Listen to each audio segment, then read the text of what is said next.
আমি মহাকবি রবীন্দ্রনাথকে কবি হিসেবে, সাহিত্যিক হিসেবে, ঔপন্যাসিক হিসেবে যতটুকু শ্রদ্ধা দেওয়ার দরকার তার চেয়ে 10 গুণ বেশি দিতে প্রস্তুত। কিন্তু যিনি রবীন্দ্রনাথ ঠাকুর এই বাংলাদেশের স্বাধীনতার বিরুদ্ধে ষড়যন্ত্র করেছিলেন, যেই রবীন্দ্রনাথ ঠাকুর এই ঢাকা বিশ্ববিদ্যালয় প্রতিষ্ঠার বিরোধিতা করেছিলেন, যেই রবীন্দ্রনাথ ঠাকুর ঢাকাকে কেন্দ্র করে 100 বছরের অবহেলিত পূর্ববঙ্গের মানুষের উন্নতিকে হিংসার আগুন দিয়ে জ্বালিয়ে পুড়িয়ে ছারখার করে দিতে চেয়েছিলেন, সেই রবীন্দ্রনাথ ঠাকুরের সাম্প্রদায়িকতাকে আমি সমর্থন করতে প্রস্তুত না।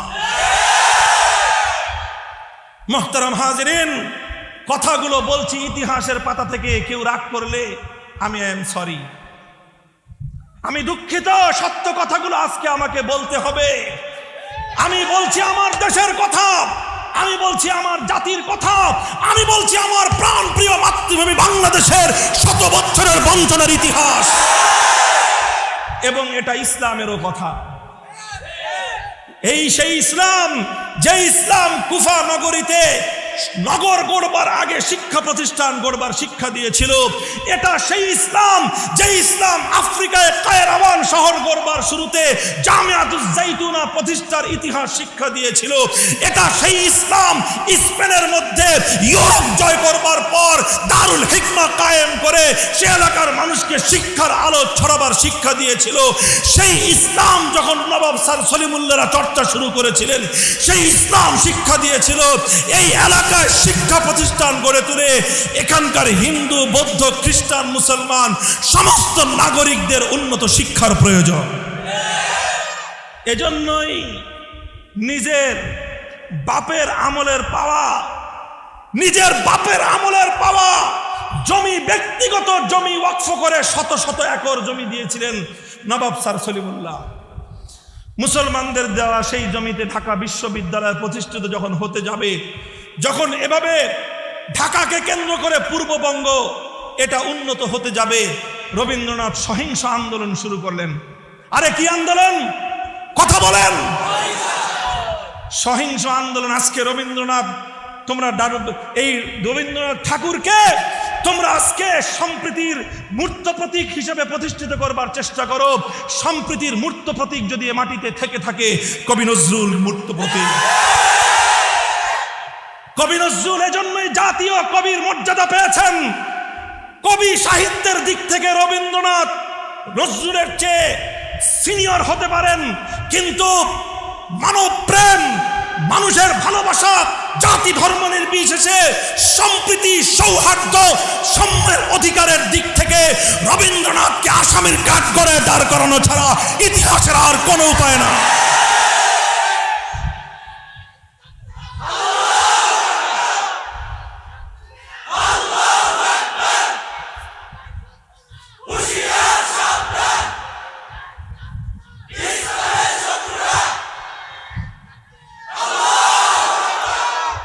বঙ্গভঙ্গ রদের নামে সহিংস আন্দোলন করলো। ইতিহাস বলে এই আন্দোলন ছিল সাম্প্রদায়িক এবং সহিংস। শব্দটা মুখস্থ রাখেন। কি আন্দোলন? সহিংস মানে বুঝেন, মানে জঙ্গিবাদী আন্দোলন। সহিংস মানেই হলো জঙ্গিবাদী আন্দোলন। সহিংস মানে হলো মানুষ হত্যার আন্দোলন। ওরা এই সহিংসতার মধ্য দিয়ে জ্বালাও পোড়াও ছারখার করে এই বাংলার উন্নতিকে ওরা ঠেকিয়ে দিল। 1912 সালে বঙ্গভঙ্গ রদ হয়ে গেল। এই রবীন্দ্রনাথ সহ উগ্র সাম্প্রদায়িক হিন্দু গোষ্ঠী, যারা পরবর্তীতে বাবরি মসজিদ শহীদ করেছে, যাদের পরবর্তী উত্তরসূরি, যারা এই নরেন্দ্র মোদীর নেতৃত্বে গুজরাটে কসাই হিসেবে লক্ষ লক্ষ বনি আদমের রক্ত দিয়ে তারা হাত রঞ্জিত করেছে, যেই গুজরাটের কসাই নরেন্দ্র মোদীর নেতৃত্বে আজকে কাশ্মীরে গণহত্যা চলছে, এটা এদের নতুন ইতিহাস নয়। আমি আবার বলছি, ইন্ডিয়ার সমস্ত হিন্দুরা সাম্প্রদায়িক নয়, তবে রবীন্দ্রনাথদের উত্তরসূরি নরেন্দ্র মোদী এখনো আছে।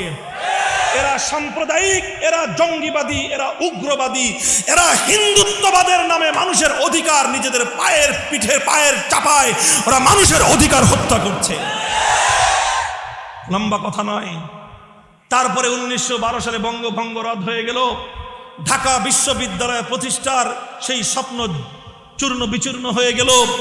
ঢাকাকে কেন্দ্র করে এই বাংলাদেশের উত্থান, বাংলাদেশের উন্নতির যে স্বপ্ন দেখা হয়েছিল, সেই স্বপ্ন এটা নিভে গেল।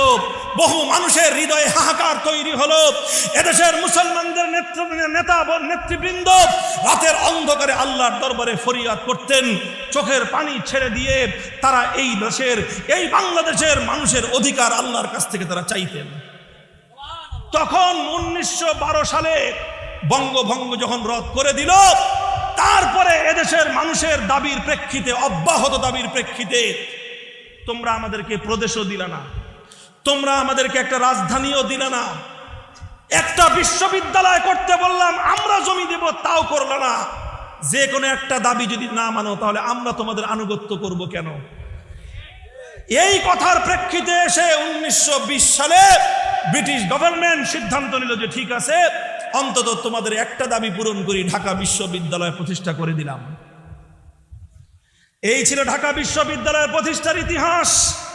ঢাকা বিশ্ববিদ্যালয়ের প্রতিষ্ঠার ইতিহাসের যদি আজ বিচার করা হয়, বাংলাদেশের সেই সময়কার উত্থানের যদি আজকে মানবতা বিরোধী যদি ট্রাইব্যুনাল গঠন করে বিচার করা হয়, রবীন্দ্রনাথ ঠাকুর সেই বিচারের আদালতে নিঃসন্দেহাতীতভাবে অপরাধী প্রমাণিত হবে এবং সেই ইতিহাসে নবাব স্যার সলিমুল্লাহরা ইতিহাসের কিংবদন্তি মহানায়কের মর্যাদা পাবেন।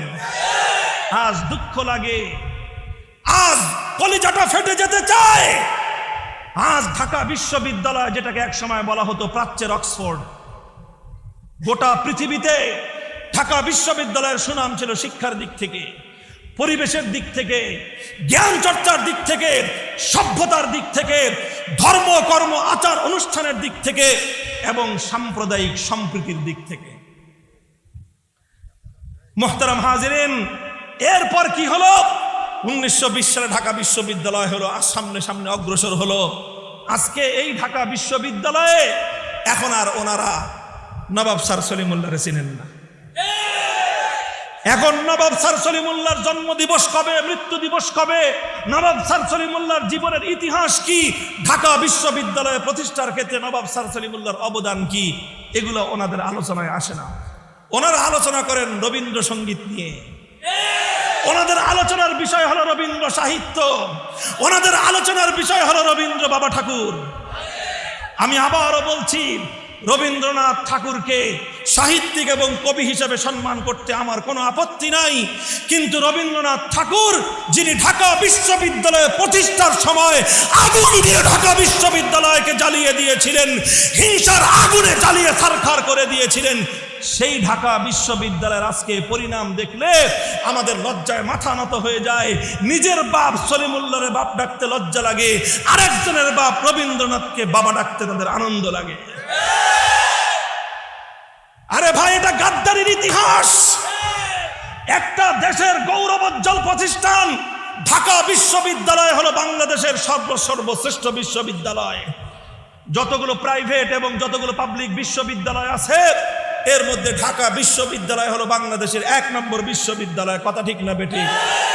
আমরা বিশ্ববিদ্যালয়ে, ঢাকা বিশ্ববিদ্যালয়ের ইতিহাস স্মরণ করি, সেই সময়ের ইতিহাস আমরা আজও স্মরণ করি এবং আমরা বলি, ঢাকা বিশ্ববিদ্যালয় যদি সেদিন প্রতিষ্ঠিত না হতো, তাহলে এই ঢাকাকে কেন্দ্র করে এই গোটা বাংলা অঞ্চলের বাংলাদেশের মানুষের যে উত্থান ঘটেছে, সে কারণে 1947 সালে শেরে বাংলা সোহরাওয়ার্দী বঙ্গবন্ধুরা তারা কলকাতার অধীনস্থতায় যাননি, তারা বলেছেন আলাদা মুসলিম রাষ্ট্র আমরা চাই।